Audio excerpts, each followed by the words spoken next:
Hey there, fourth graders. I am broadcasting to you live. Well, I am not live, actually, but I am broadcasting to you, and I'm about ready to read Harry Potter, pages 85 through 91, and we are starting at chapter 7, The Sorting Hat. The sorting hat? The Sorting Hat, she says. The door swung open at once. A tall, black-haired witch in emerald green robes stood there. She had a very stern face, and Harry's first thought was that this was not someone to cross. "The first years, Professor McGonagall," said Hagrid. "Thank you, Hagrid. I will take them from here." She pulled the door wide. The entrance hall was so big you could have fitted the whole of the Dursleys' house inside of it.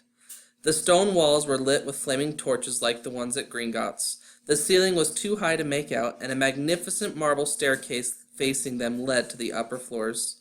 They followed Professor McGonagall across the flagstone floor. Harry could hear the drone of hundreds of voices from a doorway to the right. The rest of the school must already be here, but Professor McGonagall showed the first years into a small empty chamber off the hall. They crowded in, standing rather closely together than they would usually have done, peering about nervously. "Welcome to Hogwarts," said Professor McGonagall. "The start of term banquet will begin shortly, but before you take your seats in the Great Hall, you will be sorted into your houses. The sorting is a very important ceremony, because while you are here, your house will be something like your family within Hogwarts. You'll have classes with the rest of your house, sleep in your house dormitory, and spend free time in your house common room. The four houses are called Gryffindor, Hufflepuff, Ravenclaw, and Slytherin. Each house has its own noble history, and each has produced outstanding witches and wizards. While you are at Hogwarts, your triumphs will earn your house points, while any rule breaking will lose house points. At the end of the year, the house with the most points is awarded the House Cup, a great honor. I hope each of you will be a credit to whichever house becomes yours. The sorting ceremony will take place in a few minutes in front of the rest of the school. I suggest you all smarten yourselves up as much as you can while you are waiting." Her eyes lingered for a moment on Neville's cloak, which was fastened under his left ear, and on Ron's smudged nose. Harry nervously tried to flatten his hair. "I shall return when we are ready for you," said Professor McGonagall. "Please, wait quietly." She left the chamber. Harry swallowed. "How exactly do they sort us into houses?" he asked Ron. Some sort of test, I think. Fred said it hurts a lot, but I think he was joking." Harry's heart gave a terrible jolt. A test? In front of the whole school? But he didn't know any magic yet. What on earth would he have to do? He hadn't expected something like this the moment they arrived. He looked around anxiously and saw that everyone else looked terrified too. No one was talking much, except Hermione Granger, who was whispering very fast about all the spells she'd learned and wondering which ones she'd need. Harry tried hard not to listen to her. He'd never been more nervous, never, not even when he had to take a school report home to the Dursleys saying that he'd somehow turned his teacher's wig blue. He kept his eyes fixed on the door. Any second now, Professor McGonagall would come back and lead him to his doom. Then something happened which made him jump about a foot in the air. Several people behind him screamed. "What the—" he gasped. So did the people around him. About 20 ghosts had just streamed through the back wall. Pearly white and slightly transparent, they glided across the room, talking to each other and hardly glancing at the first years. They seemed to be arguing. What looked like a fat little monk was saying, "Forgive and forget, I say. We ought to give him a second chance. My dear Friar, haven't we given Peeves all the chances he deserves? He gives us all a bad name, and you know he's not really even a ghost. I say, what are you doing here?" A ghost wearing a ruff and tights had suddenly noticed the first years. Nobody answered. "New students," said the fat friar, smiling around at them. "About to be sorted, I suppose." A few people nodded mutely. "Hope to see you in Hufflepuff," said the friar. "My old house, you know." "Move along now," said a sharp voice. "The sorting ceremony's about to start." Professor McGonagall had returned. One by one, the ghosts floated away through the opposite wall. "Now form a line," Professor McGonagall told the first years, "and follow me." Feeling oddly as though his legs had turned to lead, Harry got into line behind a boy with sandy hair, with Ron behind him, and they walked out of the chamber, back across the hall, and through a pair of double doors into the great hall. Harry had never imagined such a strange and splendid place. It was lit by thousands and thousands of candles, which were floating in mid-air over 4 long tables, where the rest of the students were sitting. These tables were laid with glittering golden plates and goblets. At the top of the hall was another long table where the teachers were sitting. Professor McGonagall led the first years up here, so that they came to a halt in a line facing the other students with the teachers behind them. The hundreds of faces staring at them looked like pale lanterns in the flickering candlelight. Dotted here and there among the students, the ghosts shone misty silver. Mainly to avoid all the staring eyes, Harry looked upwards and saw a velvety black ceiling dotted with stars. He heard Hermione whispered, "It's bewitched to look like the sky outside. I read all about it in Hogwarts, a history." It was hard to believe there was a ceiling there at all, and that the great hall didn't simply open on to the heavens. Harry quickly looked down again as Professor McGonagall silently placed a four-legged stool in front of the first years. On top of the stool she put a pointed wizard's hat. This hat was patched and frayed and extremely dirty. Aunt Petunia wouldn't have let it in the house. Maybe they had to try and get a rabbit out of it, Harry thought wildly. That seemed the sort of thing, noticing that everyone in the hall was now staring at the hat. He stared at it too. For a few seconds there was complete silence. Then the hat twitched. A rip near the brim opened wide like a mouth, and the hat began to sing. Unfortunately, I will not be singing this song for you students, but I'll read the lyrics.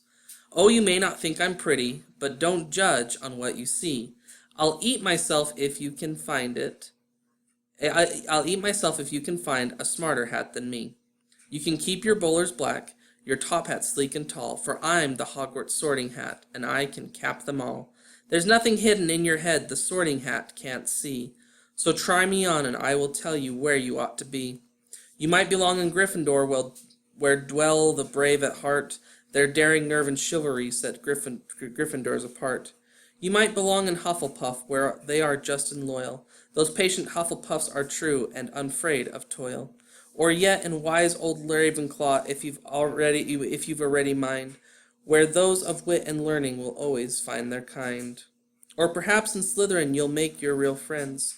Those cunning folks use any means to achieve their ends. So put me on, don't be afraid, and don't get in a flap. You're in safe hands, though I have none, for I'm a thinking cap." The whole hall burst into applause as the hat finished its song. It bowed to each of the four tables and then became quite still again. "So we've just got to try on the hat," Ron whispered to Harry. "I'll kill Fred. He was going on about wrestling a troll." Harry smiled weakly. Yes, trying on the hat was a lot better than having to do a spell, but he did wish they could have tried it on without everyone watching. The hat seemed to be asking rather a lot. Harry didn't feel brave or quick-witted or any of it at the moment. If only the hat had mentioned a house for people who felt a bit queasy, that would have been the one for him. Professor McGonagall now stepped forward holding a long roll of parchment. "When I call your name, you will put on the hat and sit on the stool to be sorted," she said. "Abbott, Hannah." A pink-faced girl with blonde pigtails stumbled out of line, put on the hat, which fell right down over her eyes, and sat down. A moment's pause. "Hufflepuff!" shouted the hat. A table on the right cheered and clapped as Hannah went to sit down at the Hufflepuff table. Fred saw the ghost of Fat Friar waving merrily at her. "Bones, Susan." "Hufflepuff!" shouted the hat again, and Susan scuttled off to the next to sit next to Hannah. "Boot, Terry." "Ravenclaw." The table second from the left clapped this time. Several Ravenclaw stood up to shake hands with Terry as he joined them. Brocklehurst, Mandy went to Ravenclaw too, but Brown Lavender became the first new Gryffindor, and the table on the far left exploded with cheers. Harry could see Ron's twin brothers catcalling. Bulstrode Millicent then became a Slytherin. Perhaps it was Harry's imagination, after all he'd heard about Slytherin, but he thought they looked an unpleasant lot. He was starting to feel definitely sick now. He remembered being picked up for teams during sports lessons at his old school. He had always been last to be chosen, not because he was no good, but because no one wanted Dudley to think they liked him. "Finch Fletchy, Justin, Hufflepuff." Sometimes Harry noticed the house shouted at the house at once, but others it took a while to decide. "Finnegan, Seamus." The sandy-haired boy next to Harry in line sat on the stool for almost a whole minute before the hat declared him a Gryffindor. "Granger, Hermione." Hermione almost ran to the stool and jammed the hat eagerly on her head. "Gryffindor!" shouted the hat. Ron groaned. A horrible thought struck Harry, as horrible thoughts always do when you're nervous. What if he wasn't chosen at all? What if he just sat there with the hat over his eyes for ages, until Professor McGonagall jerked it off his head and said he had obviously been a mistake and he'd better get back on the train? When Neville Longbottom, the boy who kept losing his toad, was called, he fell over on his way to the stool. The hat took a long time to decide with Neville. When it finally shouted, "Gryffindor!" Neville ran off still wearing it, and had to jog back amid gales of laughter to give it to MacDougal Morag. Malfoy swaggered forward when his name was called, and got his wish at once. The hat barely touched his head when it screamed, "Slytherin!" Malfoy went to join his friends, Crabbe and Goyle, looking pleased with himself. There weren't too many people left now. Moon, Knott, Parkinson, then a pair of twin girls, Paddle, and then Perk, Sally Ann, and then at last, Potter, Harry. As Harry stepped forward, whispers suddenly broke out like little hissing fires all over the hall. Potter, did she say? The Harry Potter? The last thing Harry saw before the hat dropped over his eyes was the hall full of people craning to get a good look at him. Next second, he was looking at the black inside of the hat. He waited. Said a small voice in his ear. Difficult. Very difficult. Plenty of courage, I see. Not a bad mind, either. There's talent, oh my goodness, yes. And a nice thirst to prove yourself. Now that's interesting. So where shall I put you? Harry gripped the edge of the stool and thought, not Slytherin, not Slytherin. Not Slytherin, eh? Said the small voice. Are you sure? You could be great, you know. It's all here in your head. And Slytherin will help you on the way to greatness. No doubt about that. No? Well, if you're sure, better be... Thanks for listening.